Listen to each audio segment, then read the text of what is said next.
پہلی جنگ عظیم میں شامل ممالک، دیکھو پہلی جنگ عظیم میں دو گروپوں کے درمیان یہ جنگ ہے.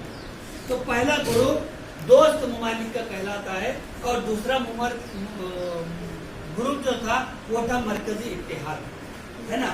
تو دوست ممالک کے ساتھ جو ممالک شامل تھے اس میں برطانیہ، فرانس، روس، اٹلی اور امریکہ، یہ ممالک دوست ممالک کے ساتھ ایک دوسرے کے ساتھ مل کر ایک گروپ میں تھے جو لڑ کس سے رہتے مرکزی اتحاد سے.